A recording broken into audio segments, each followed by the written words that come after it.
Diana, Princess of Wales, has been seriously injured in a car accident in Paris. Her companion, the Harrods heir, Dodi... There is as yet no firm evidence showing the speed at which the car was travelling, although the terrible damage indicates that it must have been very fast. Diana, Princess of Wales, has died. This is according to British sources. So there must be no rush to judgment. Let all the facts be made plain and verified.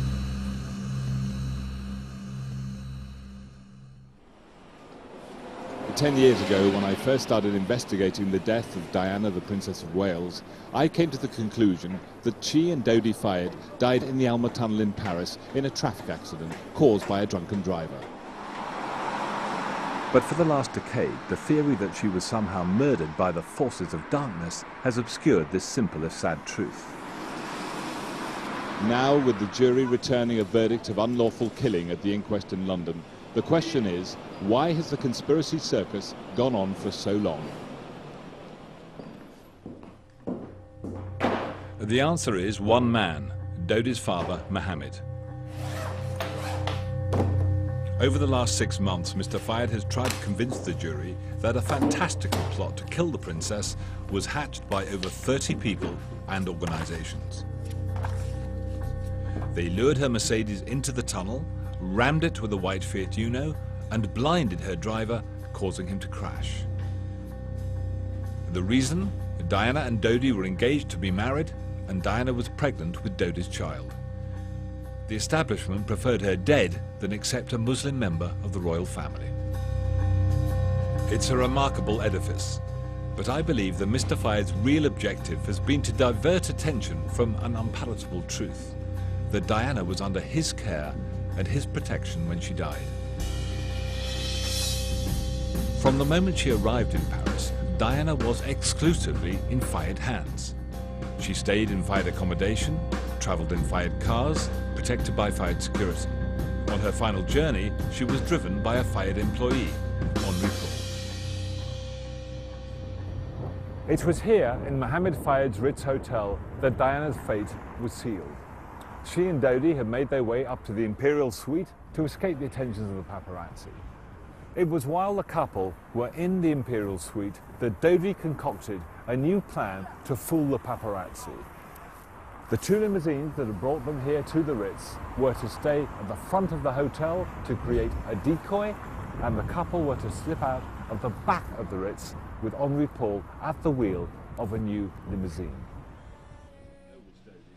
This is the crucial moment, a 28-second conversation at midnight on the 30th of August. It was now that Dodi outlined his exit strategy to the bodyguards, Kes Wingfield and Trevor Rhys-Jones. Dodi told them his father Mohammed had okayed the plan. Ken Wharf was Diana's Scotland Yard protection officer for 7 years. The only way to leave a hotel in the public domain like that is from the front entrance, because what's the point of leaving via the rear entrance? I can assure you that in every hotel I've been to in the world, that the paparazzi will always stake out every single exit. Now, nobody was able, as I understand it, to sit either Dodi or the Princess of Wales and say, listen, look, we've got a problem here with the media. They need a picture from you, sir, ma'am. The only best way to leave is via the front. Before the inquest, I asked Kes Wingfield in his only interview, why didn't the bodyguards take control? You've got to bear in mind that both Dodi and then later on, Henri Paul, both said that this had been okayed by MF, meaning Mr. Fayed. And anyone who works in the organisation would be aware that once that was called, you couldn't argue with that, not if you valued your job. But it begs the question, how can one man, in this case Fayed, operate and control a plan from London without any knowledge of A, what the geography of the place is like, what's actually really happening outside of the Ritz Hotel, and for that matter, what's happening at the rear of the hotel?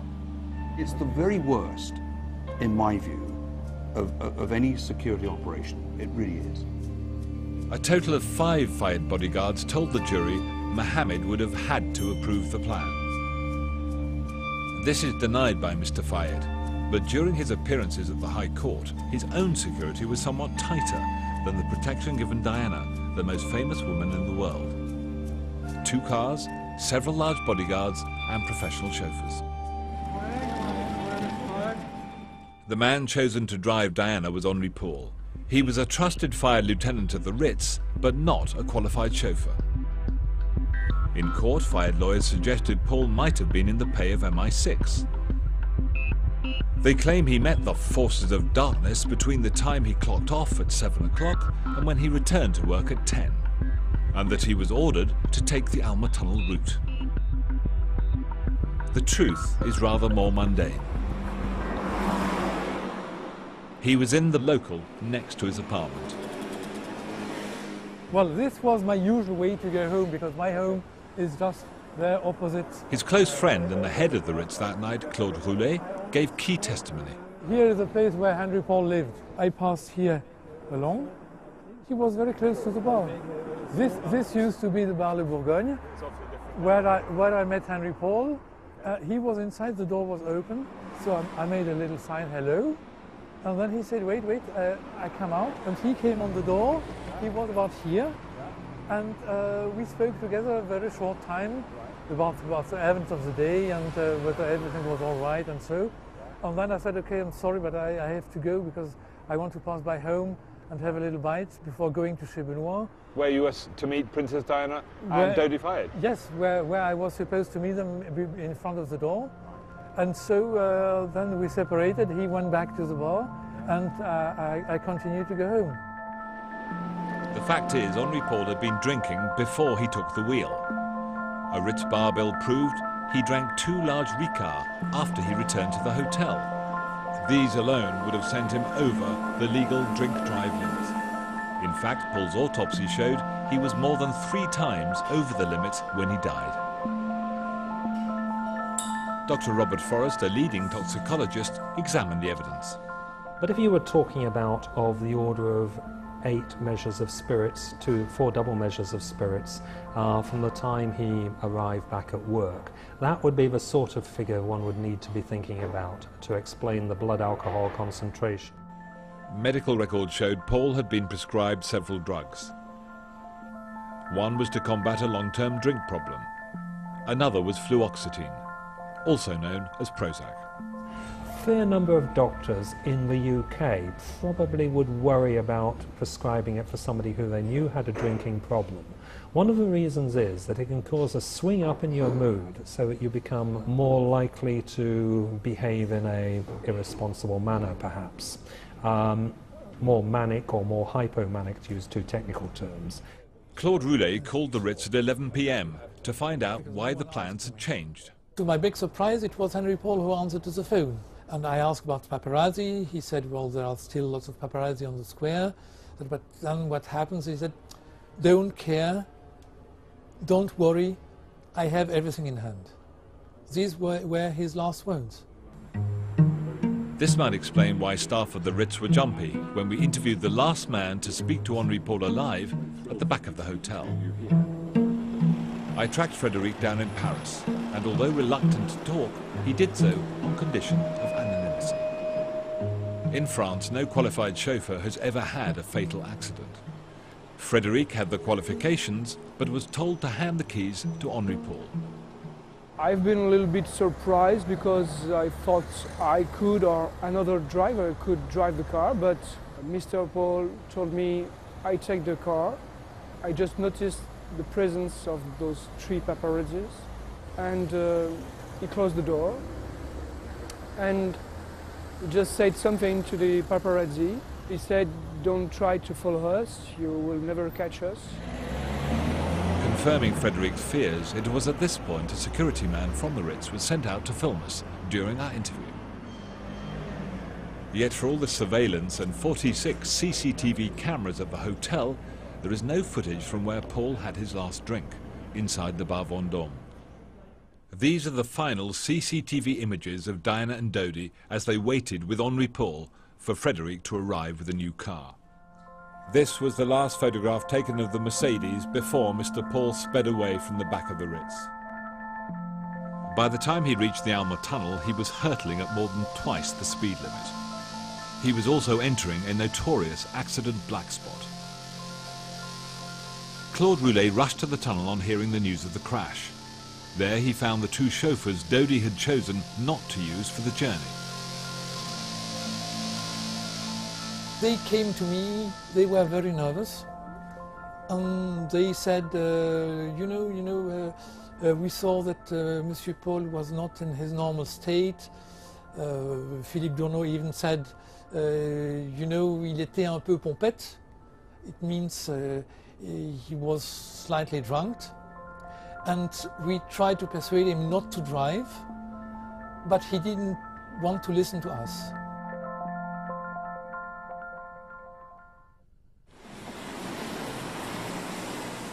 Jean-Claude Moulez of the French Criminal Brigade took charge of the scene of the crash.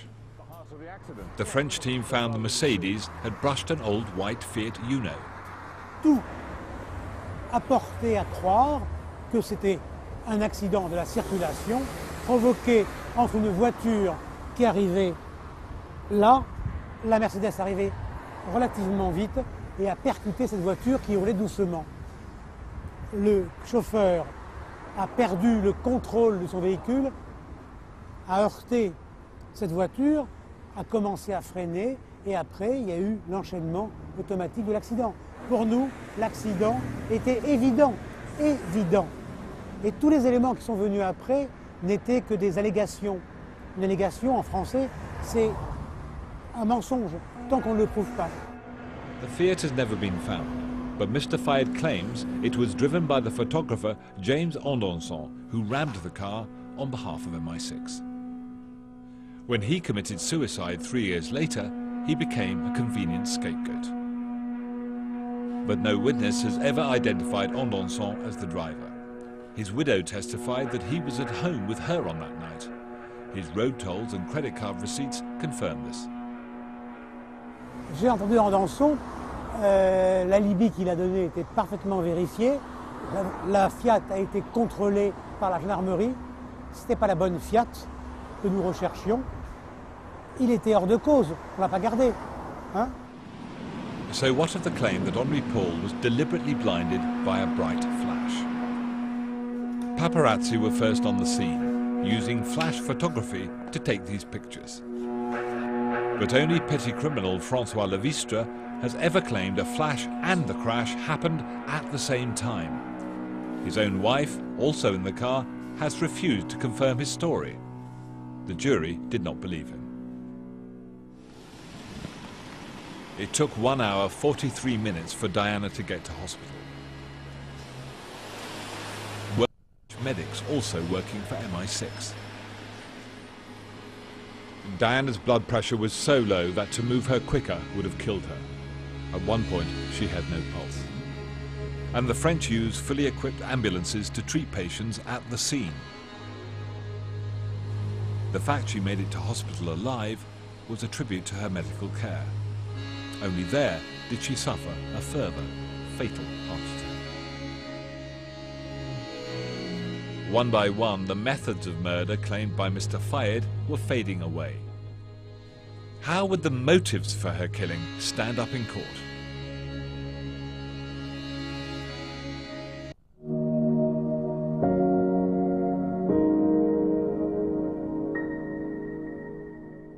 At the coroner's inquest, Mohammed Fayed claimed Dianna and Dodi were engaged to be married, and that Dodi had given Dianna a ring. He says they told him this personally in a phone conversation only an hour before their deaths. It's a claim dismissed by Diana's friends. Rosa Monckton was one of her closest. First, I know she would have picked up the telephone to me because we talked so much just 10 days before. She would have told her son, she would have told her sister. You know, she wouldn't have just kept it a secret, and she wouldn't have been looking quite as sour-faced as she was looking in those awful last pictures that one saw of her. She thought that she needed somebody there the whole time. In Dodi, for the first time, there was somebody who could be there the whole time, and she was beginning to be quite irritated by that. And she said to me, you know, he's trying to buy me. He keeps giving me presents, so many presents. And she said, and I know he's going to give me a ring, and I tell you, it is firmly going on the finger on my right hand, the finger on my right hand. She was very clear about the fact that he was going to do that and what she was going to do with it. At the inquest, the only person to back up Mr. Fayed's claims of an engagement ring was jeweller Alberto Raposi. When I first interviewed Alberto Raposi 6 months after the crash, he told me he had no idea what the ring meant. He told me that Dodi had come alone into his shop on their last afternoon and that he was very disappointed that he never met Princess Diana. Imagine my surprise 5 years later when I read an article in Paris Match by Alberto Raposi in which he says the day that Diana and Dodi announced their engagements to me. He says that he met the couple in a hotel in Saint-Tropez and placed a ring on Diana's engagement finger. At the inquest, Alberto Raposi was confronted with his own CCTV images. They showed Dodi Fayed leaving his shop with only a catalogue. And no evidence was produced to the jury that Diana herself ever saw the ring. It's a view shared by the man who looked at the rings with Dodi, Claude Roulet. Was the word engagement ever mentioned in this meeting by anybody, particularly Dodi? No. Never? No, in no moment Dodi spoke wedding or engagement. Only after Dodi had left the shop, the so-called engagement ring was produced by Madame Raposi. She said it's something very new. It's a new collection which is called Dis-moi oui. Tell me yes. And I took everything with me back to the hotel. Finally, Dodi came out.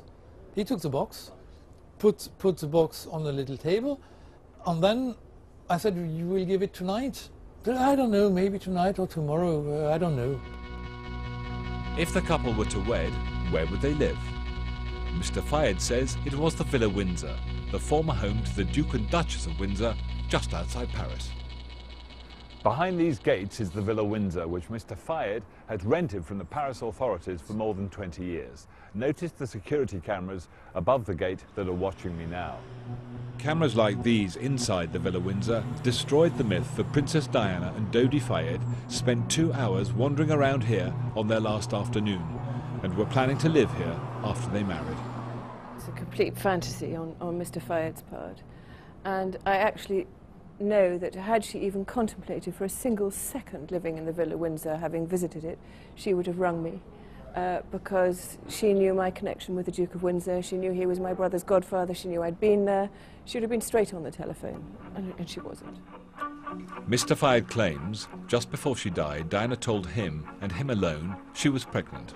I absolutely know that she wasn't, because she had her period when we were on this boat, so she couldn't possibly have been.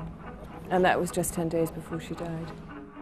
Furthermore, staff on Fayed's own yacht testified to seeing Diana's pill packets in her bathroom. The only evidence produced to back up the claim of pregnancy was this famous picture. In fact, it was taken before Diana met Dodi. But such accusations did serve one useful purpose at the inquest. By claiming that he'd only learned of Diana's pregnancy and her engagement to his son an hour before the crash, Fayed fatally undermined his own case. How could scores of organisations and individuals, collectively known as the Forces of Darkness, possibly have organised the assassination in such a short period of time? An incredulous QC, Richard Hallwell, challenged Mr. Fayed at the inquest. Prince Philip has to be told, Prince Philip has to issue the order, MI6, MI5, the French security services, the CIA, the ambulance service, the French doctors, the French scientists, James Alençon and his dog all have to come together within a matter of moments, Mr. Fayed, to kill Diana and Dodi. I am not lying, I'm always talking the truth. To this day, Mr. Fayed refuses to retract any of his accusations. But the evidence doesn't back you up, does it, Mr. Allen? The evidence? What evidence? The evidence is that she was not talking pregnant. to you because you are bloody idiot. Levelled at anyone who dares to challenge his claims. You work for MI6, you idiot. I wanted to ask him why, but he refused our requests for an interview. I thought he might be more forthcoming outside the High Court, where he's played to the cameras day in, day out. Mr. Fayed, good morning. Martin Gregory from Sky News. Why won't you answer my questions about Princess Diana and how she died when she was in your care? You don't want to talk today. Do you regret any of the the allegations you made when you were on the stand, the witness box? Obviously not at all keen to speak today. Catherine Whitty is Mr. Fayed's assistant. Thanks, Martin. Not interested. Thank you. Thank you very much, Catherine. Mr. Fayed was not interested in talking to us. Yet time and again when recording this programme, we were filmed and obstructed by his security men. However, Catherine sent us this. Mohammed Al-Fayed enjoys watching Sky News and considered your request to interview him on the channel seriously. He is therefore dismayed that you have decided to continue employing Martin Gregory as a presenter for a documentary to mark the end of the inquests into the deaths of Diana, Princess of Wales, and Dodi Al-Fayed. However, given your refusal to remove Mr. Gregory from presenting the documentary, he feels he cannot participate. In the 10 years since Diana and Dodi lost their lives, Mr. Fayed has refused to accept the truth behind the accident. Instead, he has mounted an extraordinary campaign to keep the conspiracy theories alive, often in the face of compelling evidence to the contrary. Je comprends la douleur d'un père qui perd son fils. Mais en France, tous les jours, il y a 20, 30 accidents de la circulation comme ça, où des gens meurent. Le problème, M. Al-Fayed, il émet plein d'hypothèses, mais il n'apporte jamais la preuve de ce qu'il avance. In February, Mr. Fayed told the jury of 11 men and women that he trusted them to find out the truth. Now, that jury has examined his accusations and found them to be without foundation. So was it all worth it? If all that we've gone through, all of us who were witnesses and all of us who had to expose much too much about her life, that's stuff that should not have been made public. But if the end result of it is that we have this correct verdict, then I think it was all worth it. Painful though it was, unfortunate though it was, and intrusive though it was. I, like millions of other people, believe it's time for the conspiracy circus to pack up, to allow our memories of Princess Diana's life to live on and the memory of her death to fade. The only question is, will Mr. Fayed honour his promise and abide by the verdict of the jury and allow the inquest to become the final word?